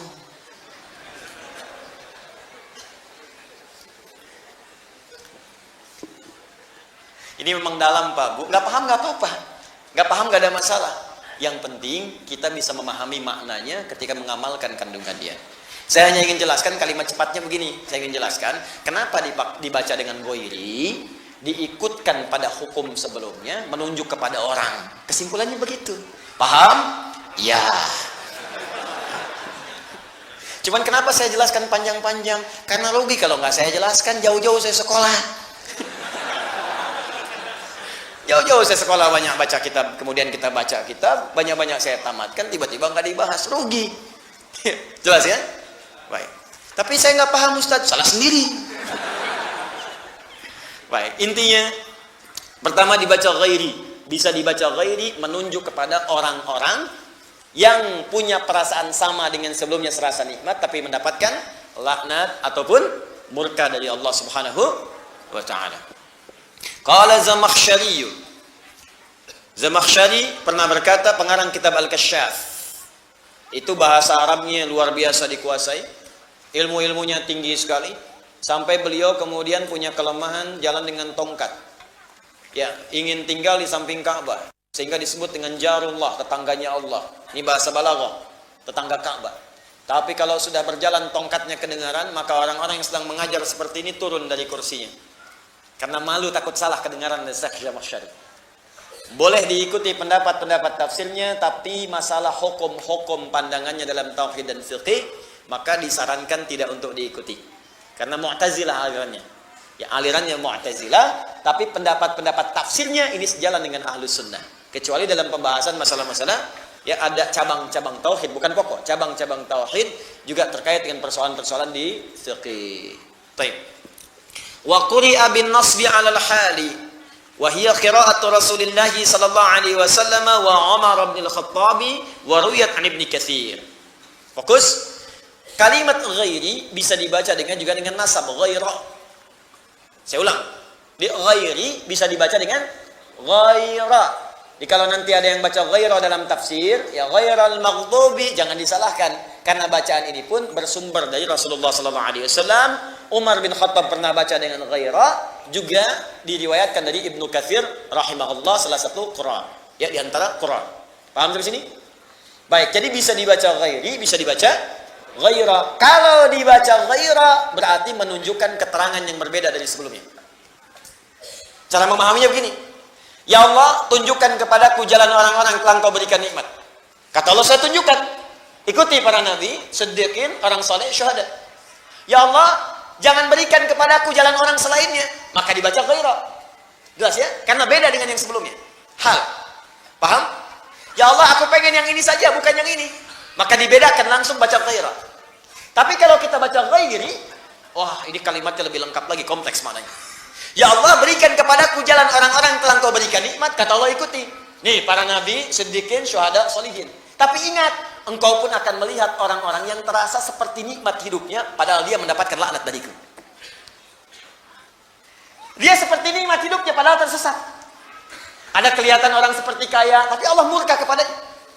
Ada orang kelihatan seperti punya kedudukan, punya kemampuan, punya kenyamanan, kemapanan materi, tapi Allah murka kepadanya dan mengatakan tersesat dalam kehidupan, bahkan diancam oleh Allah Subhanahu wa taala. Saya tanya kepada Anda, ada orang yang pernah merasa hidupnya nikmat diabadikan dalam sejarah tapi Allah melaknatnya? Banyak. Contohnya siapa? Firaun. Contohnya siapa? Qarun. Bukankah Qarun merasa enak dalam hidupnya? Tapi kemudian dikubur hidup-hidup kena likuifasi? Bukankah kemudian Haman merasa hebat dengan otaknya tapi terkubur bersama Firaunnya? Bukankah Namrud pernah merasa berkuasa tapi hancur ditelan oleh kehidupan bumi? Jadi Anda akan saksikan, kata Allah, ada orang yang kena fata morgana, pengen ikut seperti nikmat mereka tapi jauh dari Allah Subhanahu wa taala. Karena itulah bisa dibaca dengan ghairi. Al-Quran itu indah, cuman baca satu huruf, harokatnya beda, maknanya bisa sangat lengkap, luar biasa. Jelas? Jadi kalau dibaca ghaira, saya nggak pengen seperti orang ini. Kalau dibaca ghairi, diterangkan orang-orang seperti mendapat nikmat, padahal dia salah dari jalur Allah Subhanahu wa taala. Paham? Baik, siapa orang-orang ini? Yang kelihatan nikmat tapi tidak Allah sukai, yang kelihatan nyaman tapi sedang tersesat, atau yang kedua, kita langsung bermohon kepada Allah, ya Allah, walaupun belum tampak dalam pandangan saya, jauhkan saya dari mereka dan dari sifat-sifat mereka. Jangan sampai saya seperti itu. Baik dibaca ghairi ataupun ghaira. Yuk kita lihat. وذو الحال الضمير في عليهم والعامل أنعمت عليهم ممن تقدم وصفهم ونعتهم وهم أهل الهداية والاستقامة والطاعة لله ورسوله وامتثال أوامره وترك نواهيه وزواجره غير صراط المغضوب عليهم وهم الذين فسدت إرادتهم. Dengan keterangan kalimat ini baik dibaca ghairi ataupun ghairu, Allah memberikan gambaran kepada mereka, maksudnya kita semua yang membaca ayat ini, ya, supaya mereka mengikuti ahlul hidayah, ya, berpedoman kepada orang-orang yang mendapatkan hidayah Allah, wal istiqamah wat ta'ah, orang-orang yang istiqamah, yang taat. Jadi Allah sampaikan kepada kita, ikuti orang-orang taat, ikuti orang-orang istiqamah, ikuti orang-orang yang dapat hidayah, 4 golongan tadi. Ya, kemudian wamtithali awamirihi, dan berusaha menunaikan perintah-perintah Allah, wa tarki nawahihi, dan meninggalkan larangan-larangannya. Dicari model seperti itu dari 4 tadi. Makanya tadi saya katakan di awal, kerjakan perintah, jauhi larangan. Kemudian selanjutnya, wa zawajiruhu ghairu siratal maghdubi alaihim, dan sekaligus dengan kalimat ini meminta kepada Allah agar dihindarkan dari sifat orang-orang yang merasa nyaman hidupnya di dunia tapi ternyata dilaknat oleh Allah. Atau memang ada juga yang tidak nyaman tapi juga dilaknat. Wah, ini yang paling menyedihkan. Sudah hidup gak enak, langsung dicela juga oleh Allah. Ya, Masya Allah. Nah, maka siapa mereka ini? Yuk kita baca. Alladzina fasadat iradatuhum fa'alimul haqqa wa 'adalu anhu. Pertama kata Allah, ini berlaku hukum umum bagi orang-orang yang fasadat iradatuhum, orientasi hidupnya sudah enggak jelas. Ini tolong dilihat, orang enggak jelas tuh begini kata Al-Qur'an. Mudah-mudahan kita masih jelas ya. Baik. Masya Allah, tulisan gak jelas, gak enak, ya kan? Baik. Wajah gak jelas, gak enak juga, ya kan? Keterangan gak jelas, gak nyaman, ya? Orangnya gak jelas, bagaimana kemudian kita menyikapinya? Satu, kata Allah, ini langsung diterangkan, kemudian keterangannya ghairil maghdubi atau ghairal maghdubi alaihim. Pertama, bukan golongan orang yang dibenci oleh Allah. Ghairil maghdub, orang yang dibenci oleh Allah. Allahu Akbar. Benci manusia dia udah susah, jadi benci Allah melari kemana? ghairi, atau dibaca ghaira, saya tanda kurung, al-maghdubi alaihim. Siapa mereka ini? Kata Ibnu Katsir rahimahullah, penulis kitab Ibnu Katsir atau Al-Qur'anil Azim, mengatakan ini pertama punya ciri umum. Oh, hati-hati dengan ciri ini. Artinya kalau ciri ini melekat pada seorang hamba, berarti tanda hamba itu sedang tidak disukai oleh Allah Subhanahu wa taala. Ciri pertama, alladzina fasadat iradatuhum. Orang-orang yang alladzina disebutkan 1080 kali dalam Al-Quran. Kalau di ilmu nahwu disebut ismun mausulun yadullu 'alal jam'il jam'iyyah. Huruf sambung keterangan menunjukkan bentuk jama' tanpa batas. Bisa laki-laki, perempuan, tua, muda. Masuk kategori balik, kaya, cukup, semua tanpa batas. Fasadat iradatuhum, yang orientasi hidupnya sudah tidak jelas. Rusak.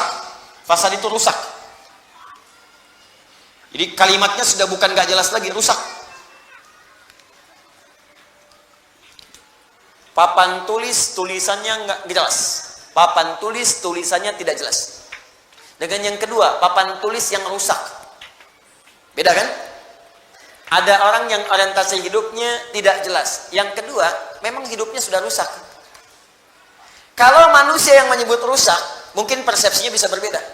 Kata orang Bekasi, rusak. Kata orang Jakarta, enggak kok. Kata si Fulan, ini orang jahat. Kata yang lain, baik kok. Makanya kadang-kadang ada orang disebut baik, ada orang saat yang bersamaan menyebut dia buruk. Jadi kalau ada satu visi dengan orang yang lain, pandangan bisa beda. Menurut preman itu baik. Menurut yang suka mabuk itu bagus. Tapi bagi yang nggak suka mabuk, buruk. Mencuri, buruk. Bagi siapa? Bagi yang tidak mencuri. Bagi para pencuri, profesi. Bagi kita korupsi, buruk. Yang nggak korupsi. Bagi koruptor, itu peluang. Bagi pezina, zina itu bagian kehidupan. Bagi yang nggak zina, nggak akan menikmati. Ya, bagi pelaku maksiat, maksiat itu memang bagian dari kehidupan. Bagi orang taat, benci. Makanya kalau ada bagian dari yang halal sudah nggak suka dalam hidup kita, pandangan sudah nggak suka melihat yang halal dari pasangannya, pendengaran sudah nggak suka mendengar yang halal, artinya ada bagian maksiat masuk ke dalam bagian tubuhnya. Ada yang paling tinggi, rusak kata Allah. Sehingga dengan rusaknya itu, mohon maaf, dia mendapatkan murka Allah Subhanahu wa taala. Telinga rusak, mata rusak, lisan rusak, hati rusak. Siapa orang-orang itu? Alladzina alimul haqqa wa hum alimu al-haqqa wa adalu anhu. Allahu akbar, na'udzubillah min haula. Mereka itulah orang-orang yang sudah mengerti sebuah kebenaran dengan jelas. Benar. Jelas, hujahnya nggak bisa dibantah lagi.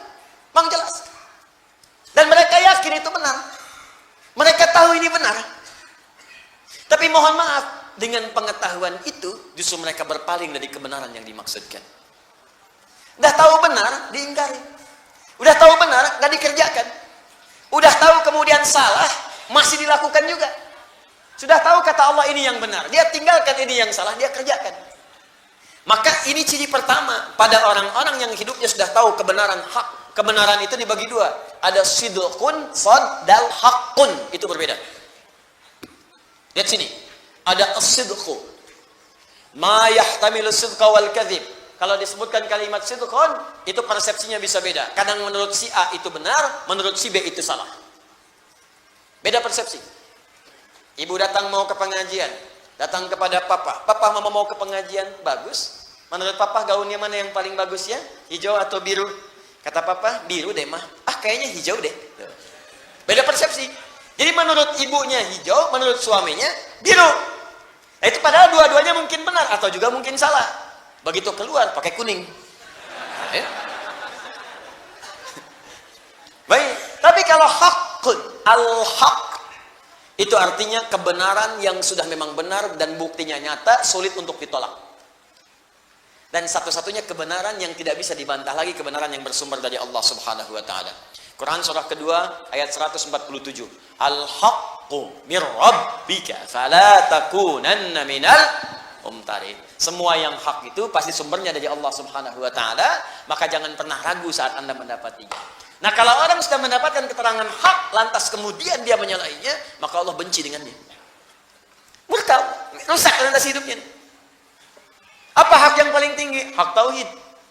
Allah terangkan dengan jelas. Silahkan dibuka dimanapun, cuma dalam Al-Quran yang mengatakan saya Tuhan, sembah saya, kata Allah.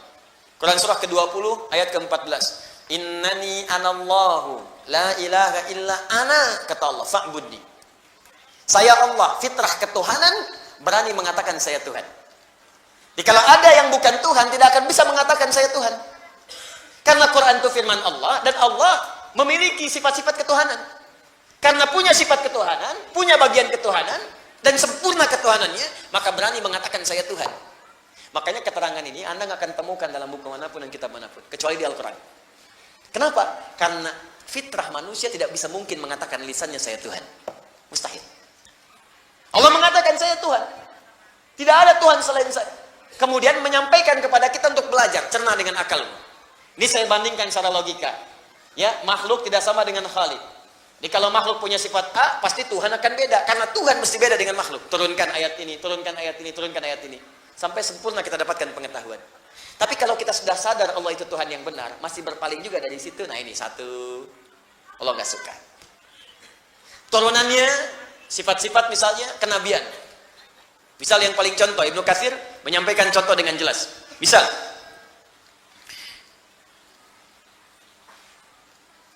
وهم الذين فسدت إرادتهم فعلموا الحق وعدلوا عنه ولا صراط الضالين هم الذين فقدوا العلم فهم هائمون في الضلالة. Teruskan.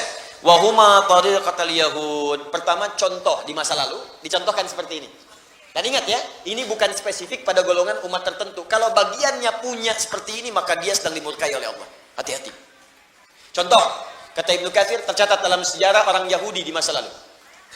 Diperkenalkan tentang tanda kenabian. Mereka tahu, karena mereka yang minta. Mereka yang minta. Buka Quran surah kedua Al-Baqarah. Ya, misalnya dari ayat 89. Tambahkan ayat 101. Ada. Walamma ja'ahum kitabun min 'indillahi musaddiqan lima ma'ahum wa kanu min qabli yastaftihuna 'ala alladziina kafaru. Falamma ja'ahum ma 'arafu kafaru bih. Sebelumnya mereka selalu minta kepada Allah, ya Allah, turunkan rasul terakhir. Turunkan rasul yang hebat. Turunkan ya Allah rasul yang bisa membimbing kami. Dijawab oleh Allah. Begitu dijawab diturunkan rasul, diingkari. Turun Quran surah kedua ayat 101. Walamma ja'ahum, paling kanan sebelah bawah. Walamma ja'ahum rasulun min 'indillahi musaddiqun lima baina yadayhi nabadha fariqun minal ladzina utul kitaba kitaballahi wara'a dhuhurihim ka'annahum la ya'lamun. Mereka minta di kitabnya tercatat tanda-tandanya. Nanti akan datang rasul terakhir. Ya, di bagian-bagian pundaknya itu ada tanda kenabian. Kalau dia jalan awan-awan menaungi, kalau dia sakit langsung obatnya ada dalam dirinya, ada semuanya. Dan mereka tahu ketika Rasul itu diutus, tahu siapa itu. Bahkan bahasa Qur'annya, Quran surah kedua ayat 146. Ya, alladzina atainahumul kitaba ya'rifunahu kama ya'rifuna abna'ahum. Sungguh orang-orang yang baca di kitab itu kenal Nabi Muhammad seperti mereka mengenal anak-anak mereka sendiri. Bapak kan kenal anak bapak, kenal betul. Nggak mungkin anak saya diklaim anak bapak, saya marah. Saya kenal anak saya, nggak mungkin saya ngaku anak orang anak saya. Karena tahu betul fisiknya begini, caranya begini, dia paham betul. Semirip-miripnya anak bisa kita bedakan. Ada anak kembar 100, pasti ada bedanya. Pasti ada bedanya. Nah ini kata Al-Quran, orang-orang yang tahu baca di kitab itu ngerti betul. Tahu ciri Rasulullah seperti mereka mengenal anaknya masing-masing. Tahu. Cuman satu masalahnya. Mereka merasa Nabi yang diutus ini yang terakhir bukan dari kalangan suku mereka. Fanatisme muncul. Karena bukan dari kalangan kelompok, bukan dari kalangan bukan dari kalangan sukunya, bukan dari jalur nasabnya, ditolak itu. Jadi bukan menolak kerasulannya, menolak karena bukan berasal dari golongannya. Itu. Karena bukan jalurnya dari jalur Sarah alaihissalam. Padahal tidak ada masalah dengan Sayyidah Sarah. Dua-duanya sama. Ya, Sayyidah Sarah, Sayyidah kemudian Hajar, tersambung ke Nabi Ibrahim alaihissalam. Cuma mereka pengennya dari golongan mereka. Karena nggak dapat masuk dari situ, benci dengan Nabi Muhammad, bahkan ingin membunuhnya. Nah, itu maka disebutlah seperti itu. Itu puncak tertinggi kedua. Pertama menentang Allah, kedua menentang Rasul. Dah tahu Nabi itu baik, Nabi itu sempurna, disoal misalnya. Nah, itu besar itu. Ya, harus kembali ke jalan yang benar, kita doakan. Menentang Allah juga demikian. Sudah tahu Allah Tuhan yang Esa. Dia bahkan mengatakan, asyhadu an la ilaha illallah wa asyhadu anna Muhammadar Rasulullah. Saya ingatkan dengan baik-baik, hati-hati dengan ini. Lantas lisannya bisa mengatakan semua agama sama, menuju pada Tuhan yang sama, cuma caranya beda-beda. Itu tingkat pertama, ghairil maghdubi alaihim. Awas, hati-hati kalau ada yang seperti itu. Kalau dalam urusan akidah saya tegas. Saya gak peduli. Ya, Anda mau adu argumentasi, duduk dengan saya. Silakan kita bicara. Ya, duduk. Anda punya buku apa? Baca, ayo duduk dengan saya. Jangan-jangan Anda baca Quran aja belum lancar. Anda bisa mengatakan semua agama sama, dalilnya ini, baca di hadapan saya. Saya pengen tahu bagaimana cara baca Anda. Ya. Itu ada sesuatu yang salah gitu. Nah, itu maghdub alaihim, sudah tahu Allah yang benar, lisannya mengatakan salah. Kita itu nggak usah diajarkan toleransi. Islam itu sudah khatam masalah toleransi. Cuma di kita ada ajaran lakum dinukum. Makanya kita hormati saudara kita sebangsa setanah air yang Kristen, ya kan? Ada hari ibadahnya kita hormati, nggak usah diganggu, jangan ganggu. Ya, nggak usah sweeping ke tempat ibadah orang lain. Ya, nggak usah, jangan lakukan karena kita punya sifat toleransi di situ. Ya, tapi juga jangan terlampau heboh ya, agama hari ibadahnya aja belum muncul, kenapa sudah pada heboh begini? Ya, kita hormati, kita toleransi, jangan sweeping, jangan ganggu, hormati mereka, mengganggu dosa kita. Tapi kalau bertanya tentang Islam, jelaskan itu keindahannya. Jelas sampai sini?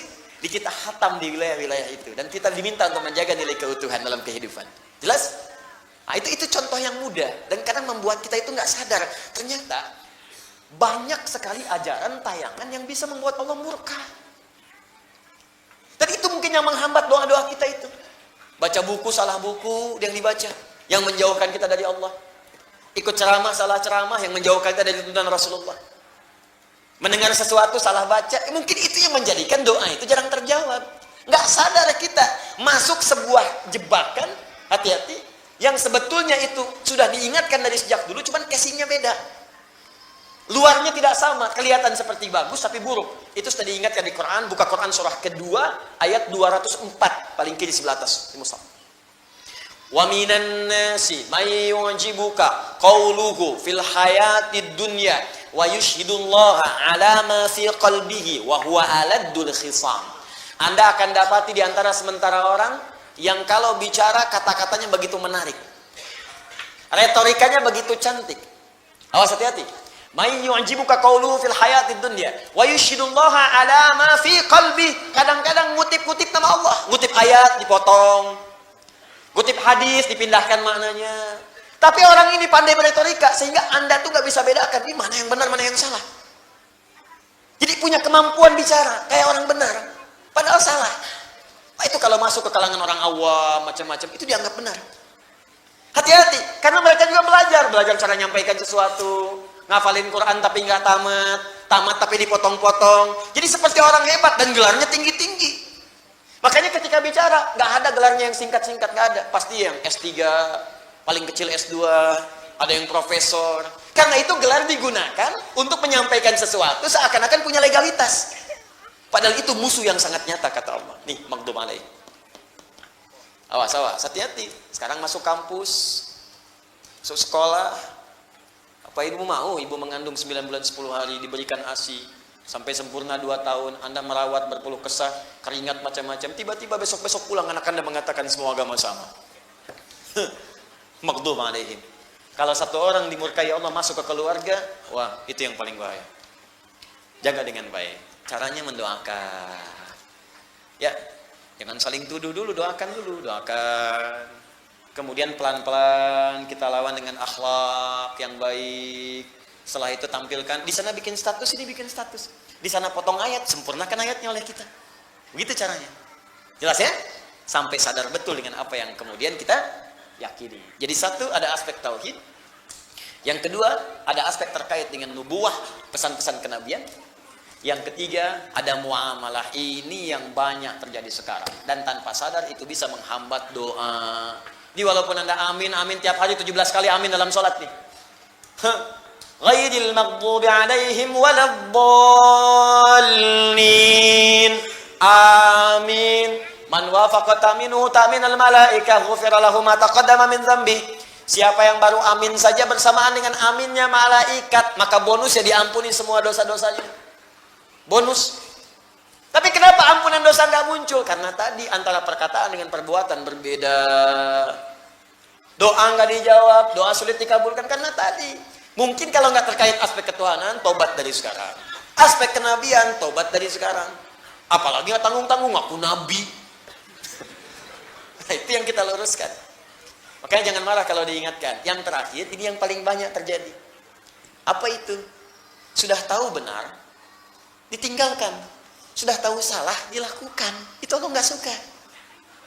Nih, bohong itu salah nggak? Masih dikerjakan. Oh. Baik.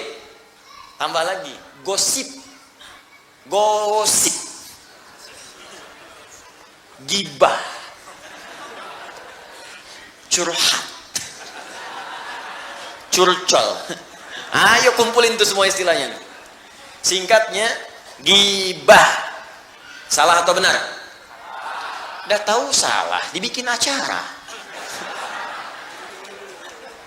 Dinikmati, ditungguin. Ngalahin sholat. Ngalahin baca Quran. Tuh cita-cita pengen masuk surga Firdaus. Cie-cie. Gimana memahaminya? Susah saya pahamnya itu. Udah tahu salah, diikutin terus pengen masuk surga. Ya doa aja, kalau doa sulit dikabulkan, cek dulu barangkali ini salah satunya. Kan kelihatan seperti sederhana kan? Coba, maaf, berselisih, salah tidak? Salah, masih ribut. Fitnah, salah tidak? Masih fitnah. Mencela, salah tidak? Masih mencela. Ya pantas kemudian hidupnya juga nggak akan tenang. Ini. Maghdub alaihim, ini skala kecil, Allah nggak suka. Kalau yang tadi yang tinggi-tinggi udah jelas itu ancamannya tinggi. Ancamannya tinggi. Ah, jadi kalau yang seperti ini biasanya pekerjaannya dua. Kalau melanggar ketentuan Allah dengan mudah itu. Pertama, awas. Ini yang diancam oleh Allah dimasukkan ke dalam neraka jahanam. Dan lebih duluan dibanding orang-orang yang tidak beriman kepada Allah. Ini duluan nih, nggak banyak orang tahu. Ini duluan masuk neraka. Dan nerakanya yang paling dalam, keraknya. Pernah bikin nasi liwet? Kalau keraknya itu yang paling gosong kan? Ini yang paling gosong nih. Paling gosong. Ya, ini ancamannya tinggi. Siapa mereka? Golongan munafiqun. Golongan munafiqun. Buka Quran surah keempat An-Nisa ayat 140. Paling kiri sebelah bawah. وَقَدْ نَزَّلَ عَلَيْكُمْ فِي الْكِتَابِ أَنْ إِذَا سَمِعْتُمْ آيَاتِ اللَّهِ يُكْفَرُ بِهَا وَيُسْتَهْزَأُ بِهَا فَلَا تَقْعُدُوا مَعَهُمْ حَتَّى يَخُوضُوا فِي حَدِيثٍ غَيْرِهِ إِنَّكُمْ إِذًا مِثْلُهُمْ إِنَّ اللَّهَ جَامِعُ الْمُنَافِقِينَ وَالْكَافِرِينَ فِي جَهَنَّمَ جَمِيعًا Innal munafiqina fid darkil asfali minan nar. Keraknya. Telah tetap ketentuan dalam Al-Quran. Jika Anda menemui, mendengar atau melihat, menyaksikan orang-orang sengaja memanipulasi ayat-ayat Allah, diputar balikan ayatnya, atau sengaja diingkari, sudah tahu benar kemudian ditinggalkan. Wa yustahza'u bi, atau sengaja mengolok-olok atau memprovokasi, itu semua. Bisa jadi tingkat paling tingginya supaya orang menjauh dari Allah. Contoh, bapak orang munafik namanya disepakati oleh para sejarawan dengan Abdullah bin Ubay bin Salul. Abdullah bin Ubay bin Salul. Itu disebut dengan Abul Munafiqin. Para sejarawan menyebutkan itu bapaknya orang munafik sebumi. Ya. Dan di akhir hidupnya bahkan dilarang oleh Allah, Nabi dilarang oleh Allah untuk menyolatkan jenazah ini. Di lisannya mengaku beriman. Itu kalau sholat, safnya pertama. Depan Nabi senyum-senyum. Senyum, nyapa, proposalnya bagus-bagus ke Nabi. Ini banyak nih sekarang, ya Allah, umat begini. Tapi di belakang Nabi memprovokasi. Menghambat dakwah Nabi disampaikan kepada kaumnya. Ini Muhammad dia cuma pemecah belah saja. Muhammad cuma cari muka saja. Muhammad begini. Dihambat orang supaya tidak belajar dengan Nabi Muhammad. Dihambat orang supaya tidak kemudian mendatangi Nabi Muhammad. Dihambat orang supaya tidak mendapatkan kebenaran dari risalah Nabi Muhammad SAW. Yang paling dahsyat, itu Nabi masih berlaku baik. berharap mau kembali, didoakan. Tapi pilihan jalan itu diikuti. Pilihan jalan Abdullah bin Ubay bin Salul diikuti, nggak mau kembali dia. Jadi begitu kemudian yang paling dahsyat ini, datang dia mengatakan, ya Rasulullah masjid sudah penuh. Bagaimana kalau kemudian kita bikin masjid lain aja supaya terpisah bagian-bagiannya? Kata Nabi, oh bagus juga ya. Padahal di belakang dia kumpulkan pengikutnya, dia katakan, Muhammad itu punya markas, kita akan punya markas juga. Dia bikin masjid lain namanya Dirar. Bukan masjid, tapi tempat untuk makar kepada Nabi. Maka turun perintah dari Allah, hancurkan itu karena itu bukan masjid. Bukan menghancurkan masjid. Hancurkan tempat itu karena itu bukan masjid. Ketika mau meninggal pun masih ingin menampakkan dekat dengan Nabi. Pengen ditengok. Dalam sakitnya, anaknya datang, Abdullah. Ini Abdullah anaknya soleh. Jadi jangan hukumi munafik satu orang, itu untuk seluruh keluarganya. Belum tentu. Jangan bully orang yang tidak sama sifatnya. Ya, maaf, Abu Jahal itu luar biasa buruknya. Tapi anaknya Ikrimah itu luar biasa. Jenderal yang sangat hebat di dalam perang. Dan pembela Nabi nomor 1 di antara bagian-bagian sahabat. Nah, ketika Abdullah datang kepada Nabi, katakan, ayah saya sakit ya Rasulullah. Nabi kasih kemudian air. Nih, balik ke bapakmu suruh minum. Datang kemudian kepada bapaknya, bawa dilemparkan. Apa Muhammad ini cuma cari muka saja di hadapan saya? Buang. Sedih anaknya. Tapi ketika dalam sekaratnya dijenguk oleh Nabi dan para sahabat, dia tidak ingin menampakkan keburukannya pada Nabi. Bahkan di hari akan wafatnya pun dalam sakaratul maut, dia berkata kepada Nabi dan para sahabat saat itu, ingin menunjukkan kehebatannya. Ya Rasulullah, mohon kalau engkau berkenan bisa memberikan jubah luarmu untuk menutupi aku saat akan wafat ini. Umar sampai gregetan. Ya Rasulullah, perintahkan kepadaku, kupanggal kepalanya saat itu. Kata Nabi, jangan ya Umar, karena orang ini nampak di orang-orang baik. Orang nggak banyak tahu isi hatinya. Kalau kemudian kita hukumi buruk, jadi fitnah di kalangan banyak orang. Itu rumus dari Nabi.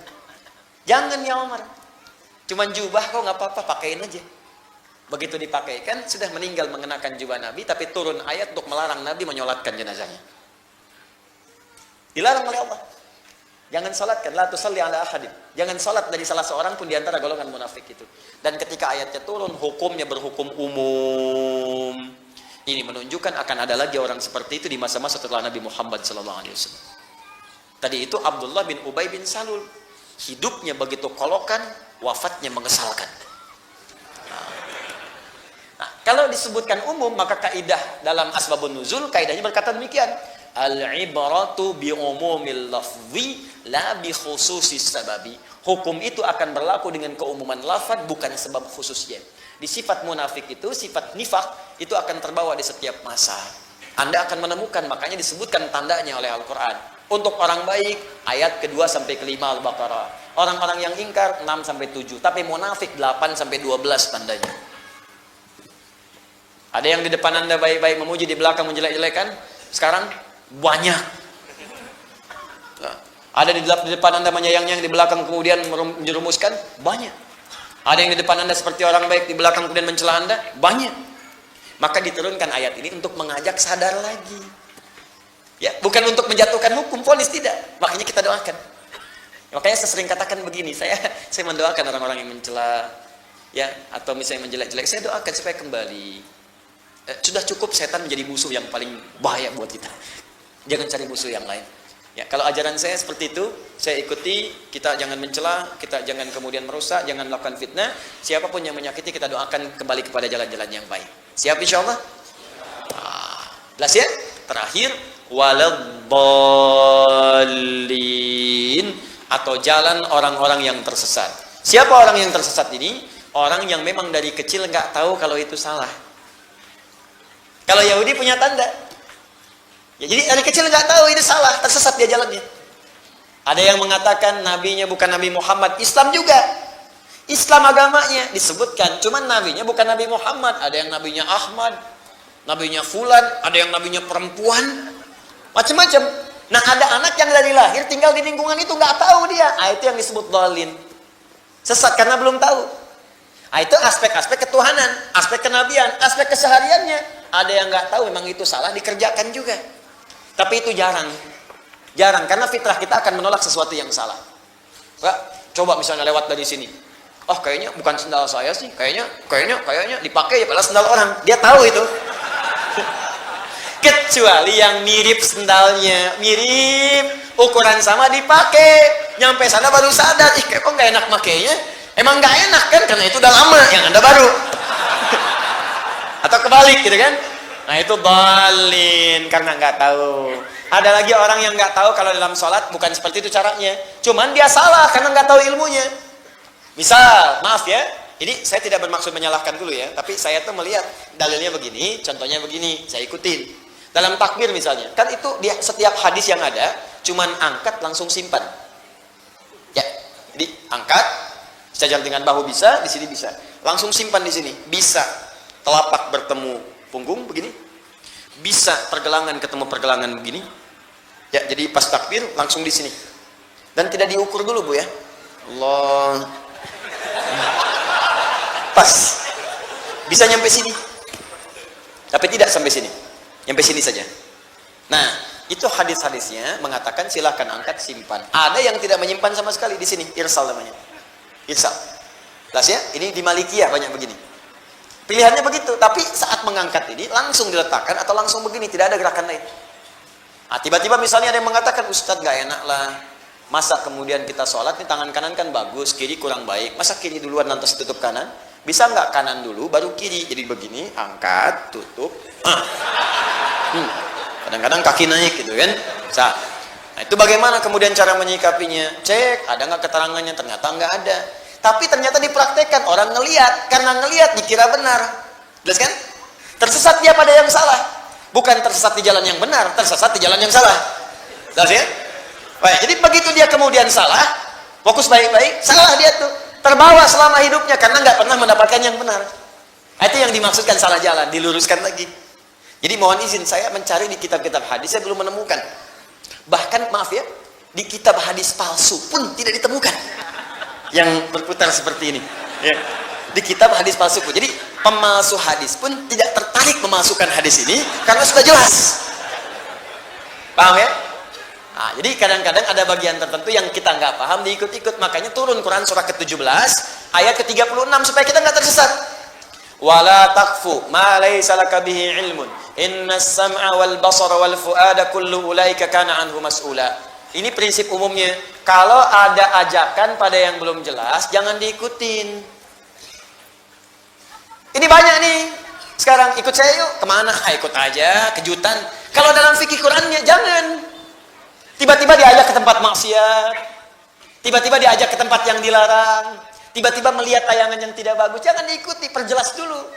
Kita punya kata Allah sumber-sumber pengetahuan. Ada pendengaran, manfaatkan. Ada pandangan, cek. Ada akal, cek dulu. Supaya tidak sesat jalan. Waladhdallin. Jelas sampai sini? Baik. Kalau dibawa ditarik ke dalam tauhid, banyak nanti aliran-aliran dalam persepsi Islam. Ada yang tidak kenal Allah, ada yang kenal tapi sengaja dijauhkan, ada, maka masuk dalam dua golongan tadi. Kalau dalam kenabian, ada yang sesat gak tahu Nabi Muhammad, akhirnya membenci, ada kan? Di aspek kenabian karena belum kenal. Dulu di Denmark, di Belanda, ada yang mencela Nabi, bikin kartun tentang Nabi, menjelek-jelekan Nabi karena belum kenal.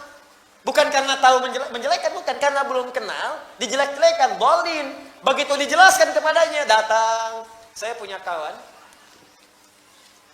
dari Kuwait, namanya Syekh Al-Farisi.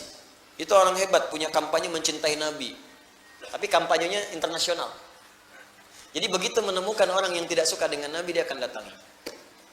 Pernah bertemu saya ke Jakarta, saya ketemu, kita ngobrol, bikin program mencintai Nabi, bagaimana share dengan di lain-lain tempat. Saya pernah diundang untuk dipertemukan. Jadi ada seorang yang pernah ingat, yang pernah mencela Nabi, bikin kartun tentang Nabi, pernah ingat? Ya, ada yang di Belanda, Arnold, ada yang di Denmark. Itu satu waktu oleh beliau didatangi. Cerita pada saya. Begitu didatangi, diajak makan malam. Tapi nggak pernah nyebutkan kalimat apapun, nggak pernah nyebutkan tentang Nabi, nggak pernah apa, nggak pernah. Cuman beliau ngajak makan malam aja. Disambut, dijamu, makan malam di restoran yang paling enak, tempat yang paling mewah, dia ajak datang. Nggak pernah bicara apapun, ngobrol aja. Begitu kemudian, keluarlah kalimat dari pencela tadi kepada Nabi. Anda, apa yang menjadikan Anda menjamu saya dengan luar biasa begini? Dari tadi Anda cuma bicara yang netral, yang baik-baik, jamu saya, semua difasilitasi. Maksudnya apa katanya? Apa yang motivasi Anda? Apa jawaban dari Syekh Al-Farisi ini? Kata beliau, inilah yang diajarkan oleh Nabi Muhammad yang Anda celah untuk memuliakan orang yang belum kita kenal. Langsung bengong, seketika tak bisa berucap. Lalu kemudian dia pamit pada saat itu meminjam referensi tentang Nabi Muhammad, dibaca dengan benar. Begitu kenal, asyhadu an la ilaha illallah, asyhadu anna Muhammad Rasulullah. Langsung diajak ke Mekah, dikasih haji, ketemu Syekh Sudes. Lihatin nama saya foto-fotonya. Ketemu Syekh Sudes, kemudian sekarang jadi duta di negaranya untuk mengenalkan Islam dengan lebih baik. Itu yang tadinya nggak kenal menjadi kenal. Makanya ada kalimat mengatakan tak kenal maka ta'aruf. Tuh, bukan tak sayang, Bu. Tak kenal maka ta'aruf. Ya, karena tidak kenal itu tidak harus selalu sayang. Ibu kenal dengan suami tetangga masa sayang? Jelas ya?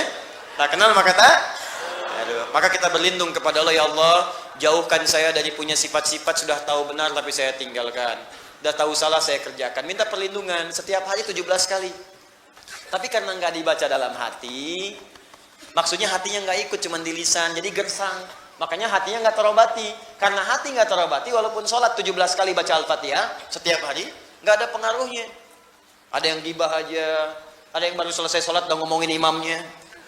Gara-gara imam nih bacaan kepanjangan. Setelah saya pulang, baru selesai sholat. Ada yang kajian udah ngobrolin ustadznya, macam-macam. Padahal sedang berbuat yang baik, tapi saat bersamaan mengerjakan yang salah. Saya cuma mau tanya, sudah berapa banyak Anda membaca ghairil maghdubi 'alaihim waladdallin setiap hari sampai dengan malam ini? Dari sejak usia kita. Pertanyaannya, dari setiap ratusan ribu bacaan yang kita bacakan, berapa banyak yang diamalkan di situ? Jangan-jangan kita nuduh orang, ternyata telunjuk itu menunjuk kita sendiri. Bukankah saat satu menunjuk yang lain, empatnya kembali kepada kita? Hah? Coba dicek lagi. Awas hati-hati, waladdallin, atau banyak yang nggak tahunya selama ini. Sehingga banyak salahnya. Salat nggak tahu yang dibaca, ruku yang nggak tahu yang diungkapkan, mau sampai kapan? Itu skala kecilnya. Skala kecilnya. Maka dari itu, kalau orang benar Al-Fatihahnya, meninggalkan segala yang dilarang oleh Allah, mengerjakan segala yang diperintahkan, punya model kehidupan yang jelas, maka apapun yang dia minta, Allah akan segera menjawabnya. Karena itulah ditutup dengan kalimat amin, yang diartikan istajib ya Allah, mohon jawab doa-doa kami. 17 kali dalam sehari. Itulah yang dimaksudkan dalam kalimat siratal ladzina an'amta 'alaihim ghairil maghdubi 'alaihim waladdallin.